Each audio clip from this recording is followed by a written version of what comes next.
So I decided to make a short video now that I've been away for a couple of months about KLLM transport. I worked with KLM for about a year and a half as both a company driver and eventually a lease operator. And this is my take on that. First off, I would say that if I had to go back to being a company driver, because I've stepped up into being an owner-operator since then, if I lost my truck today and I had to go back to driving for a company, KLM would probably be that company. They compensate their company drivers fairly well, in my opinion. They do have a tendency to micromanage. There's a couple of things I don't like about their company side. The first of which is being slip seating, which is basically if you go home for more than 5 or 6 days, you come back and you're in a new truck. And while some people may not see the downside of that, this is where I don't like it, is that company drivers just have a tendency not to take care of their rigs. They do the pre-trips, they drive easy, but they forget things like oil changes and just little mechanical issues, because mechanical issues means you have to stop driving. So you have the potential of getting into a rig right off the bat where somebody just wasn't writing something down on their pre-trip that they needed to be writing down, and then you're out of work for the first week that you're in that new truck, trying to figure out how you're going to pay your bills on a week's worth of breakdown pay. They do pay breakdown pay, they do pay layover pay, they do pay detention pay. That being said, a good week rolling, if you don't mind being micromanaged a little bit, you may have to lay down some boundaries with your dispatch. But a good week rolling, before they did a couple of different pay raises, I was bringing home between $850 and $1,100 after taxes. And then they do monthly bonuses where you might see like a little bit extra on that paycheck for safety bonuses and on-time bonuses and things like that. So as a company outfit, they are not too bad. And they do invest a lot of money in their driver facilities. They have some of the best driver's lounges I've ever seen. Showers, laundry, free showers, free laundry, TV, they want to make sure that if you're off work, if you're waiting for a load or something, you've got somewhere to do it besides inside your truck, and somewhere you'll be comfortable doing that. So it's really good benefit of working for them there. Their health insurance, it is what it is. I would honestly recommend just getting your own private insurance, but it's better than nothing, I'll say that. So as far as their lease operating side, I would not, if they doubled my pay, go back to being a lease operator for KLLM. That was the main reason I decided to lease my own truck through an independent entity, and then take my independent lease over to a unit that was paying more. Was just my experiences leasing a truck through KLLM. They do not pay a percentage, they pay cents per mile, which would not be a big deal if it was more than like $1. I think it's $1.10 right now. It was $1.07 when I left, plus a little bit of a fuel surcharge. But even after fuel surcharge, you're still taking money out of your pay, your base pay, to put into the fuel tank. You're paying 10 cents per mile to put into a managed maintenance fund, and then just little incidentals. And so basically what you're looking at is about taking home 65 cents per mile, and then still having to pay taxes on top of that. So definitely not the most profitable outfit to be working with as an owner operator. if you've got 3 or 4 trucks that you can run, I'm sure you can bring home some decent revenue. But the trick is, do you have 3 or 4 trucks to run? As far as getting home as a company driver, home time policy, it's all right. You get 2 days off for every week that you work, and you can accrue a maximum of 14 days. And then when you go home, you have got to use all of your time, or you lose what you haven't used when you get back. So if you stay out for 7 weeks, you've got 14 days saved up. You go spend 6 days at home, decide you want to get back to work. When you come back to work, your home time has been reset to 0, and you've got to start earning it again. You might be in a brand new truck, so it might take a minute to earn the money to go home and not miss your bills, dealing with the mechanical issues of that truck that they just put you in.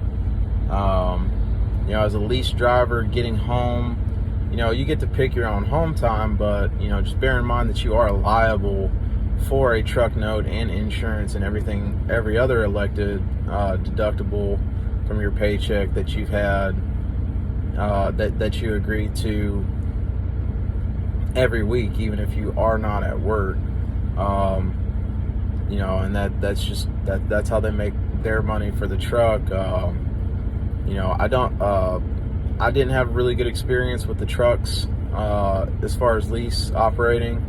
The truck I had always had some kind of issue with a sensor going out or something like that. Just little minor inconvenient things that realistically will shut down your entire day and need to be fixed for no reason except that you can't drive a truck around with an engine light on under the lease, as part of the lease agreement. And like a cruise control sensor, you can't use cruise control, so you're burning up more fuel than you need to. And I just had a couple of bad experiences with maintenance. I believe in good, thorough pre-trips, but there's no way to plug into every sensor and figure out how it's feeling that day. As I got a little bit deeper into the lease program, I had my lease for about a year and a couple of months. I started to find out some things that were a little bit troubling to me. One of which is that, I had a couple of friends who were company drivers, and they would tell me things about, the trucks that they tore up, and then, it's going to be out of service for a certain period of time, so the company just decided to throw it over to the lease units. And that was a story I heard more than once, and given that we're paying brand new prices for trucks that have anywhere from 50 to 185,000 miles on them, that was a little bit concerning to me.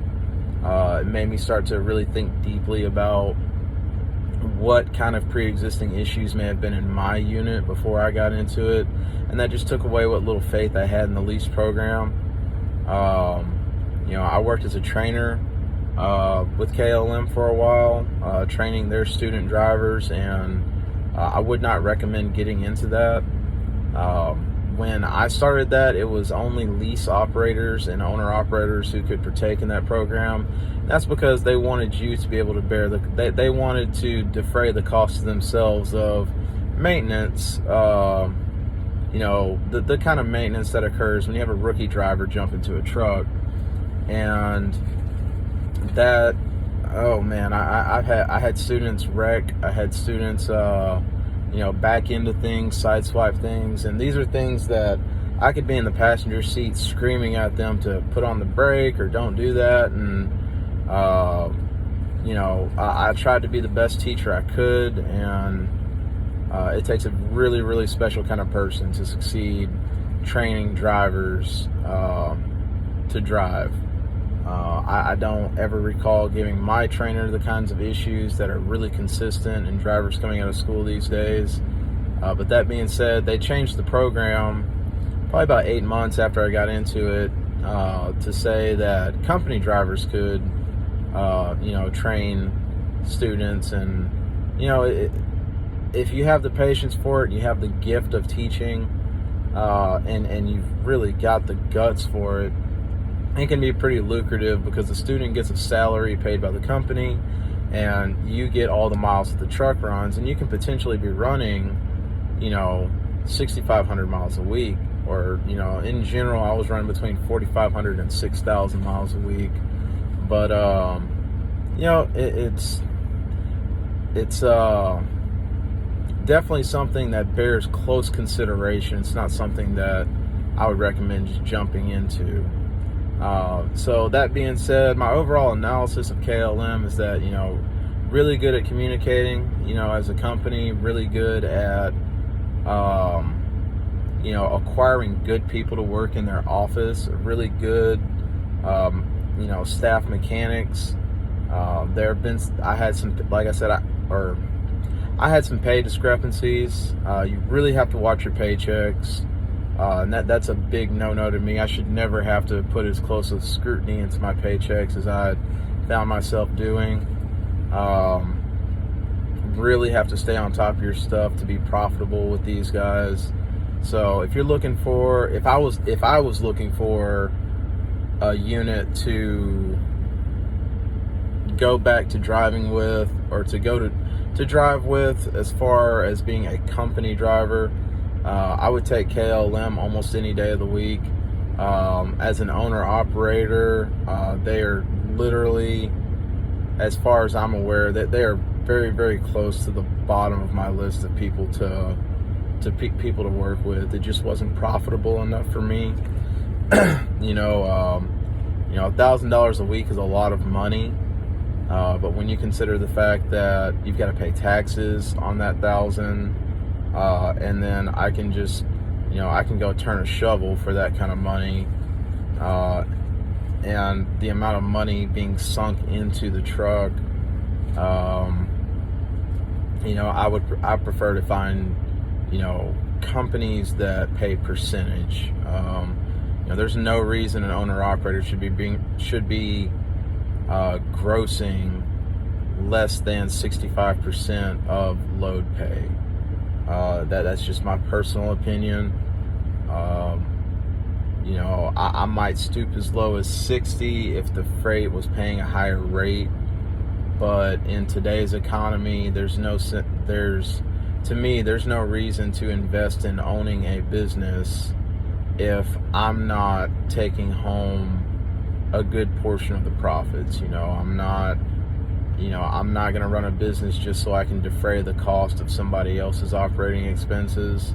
That does not do me any service. With that being said, there's my thoughts on KLM, and I hope it helps somebody.